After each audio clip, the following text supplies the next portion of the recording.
오늘 하세나 본문은 사도행전 1장 6절에서 11절까지의 말씀입니다. 사도들이 한자리에 모였을 때에 예수께 여쭈었다. 주님께서 이스라엘에게 나라를 되찾아 주실 때가 바로 지금입니까? 예수께서 그들에게 말씀하셨다. 때나 시기는 아버지께서 아버지의 권한으로 정하신 것이니 너희가 알 바가 아니다.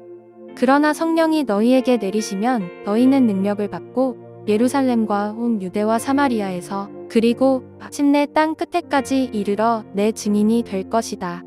이 말씀을 하신 다음에 그가 그들이 보는 앞에서 들려 올라가시니 구름에 쌓여서 보이지 않게 되었다.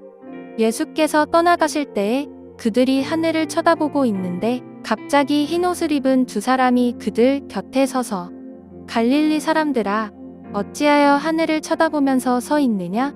너희를 떠나서 하늘로 올라가신 이 예수는 하늘로 올라가시는 것을 너희가 본 그대로 오실 것이다 하고 말하였다. 오늘 말씀은 어제 말씀과는 다르게 새로운 장면으로 시작되고 있습니다. 제자들이 예수님을 향해 질문을 하는데 그것은 이스라엘 나라의 회복에 대한 질문이었습니다. 제자들의 이 질문은 그들의 관심이 이스라엘이라는 한 나라의 회복이었다는 것을 보여줍니다. 예수님께서는 그분의 사역 기간 동안 제자들에게 하나님 나라를 선포하셨고 또한 부활하셔서도 하나님 나라에 관해 말씀하셨지만 제자들은 그 나라가 자신들의 이스라엘, 오직 이스라엘에 대한 회복에만 관심이 있다는 것을 알 수 있습니다. 하지만 예수님의 관심은 예루살렘과 온 유대와 사마리아, 땅끝 이방인들까지 포함하는 하나님 나라였습니다. 예수님은 이 하나님의 나라는 제자들을 통해 이루어진다는 것을 말씀하십니다. 이것은 예수님을 따르는 제자들의 역할을 의미하는 것이기도 합니다.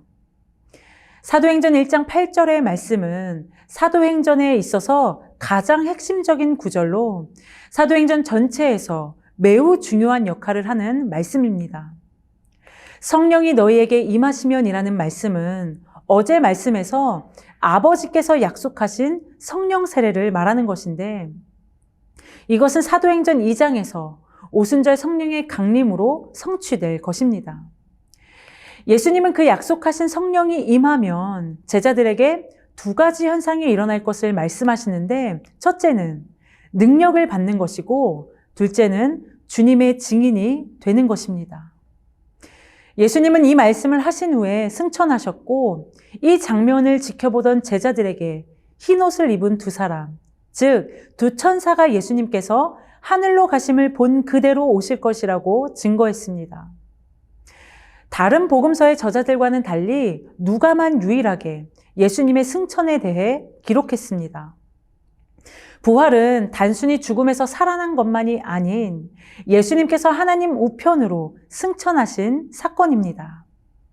하지만 오늘 말씀의 초점은 예수님의 승천이 아닌 승천하시기 전 제자들에게 하신 말씀의 초점이 있습니다. 제자들의 관심은 이스라엘의 회복이었지만 예수님의 관심은 땅끝까지였습니다.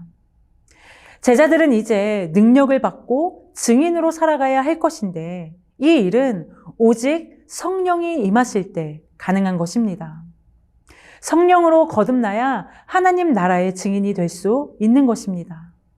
사랑하는 성도 여러분, 예수님께서는 제자들이 승천하신 것을 본 그대로 다시 오실 것입니다. 우리는 그 예수님의 다시 오심을 기다리는 사람들입니다. 그렇다면 우리는 어떻게 기다려야 하는 것일까요? 우리는 이 땅에서 예수님이 승천하신 하늘만 쳐다보며 살아가는 것이 아니라 하늘의 시각을 가지고 우리에게 주어진 세상을 바라보며 주의 복음을 전해야 합니다. 오늘 하루 우리 각자에게 주어진 일을 충실하게 해내는 것이 다시 오실 예수님을 가장 진실하게 기다리는 태도입니다. 오늘도 가정, 직장, 우리가 살아가는 모든 삶의 터전에서 충실한 복음의 증인으로 살아가는 우리 모두가 되시기를 소망합니다. 오늘의 하시전은 오늘부터 시작하는 신년 특별 새벽 기도회에 참석하는 것입니다. 새해에도 하나님께 더 가까이 나아가길 소망하며 오늘의 하시죠. 함께 하시죠.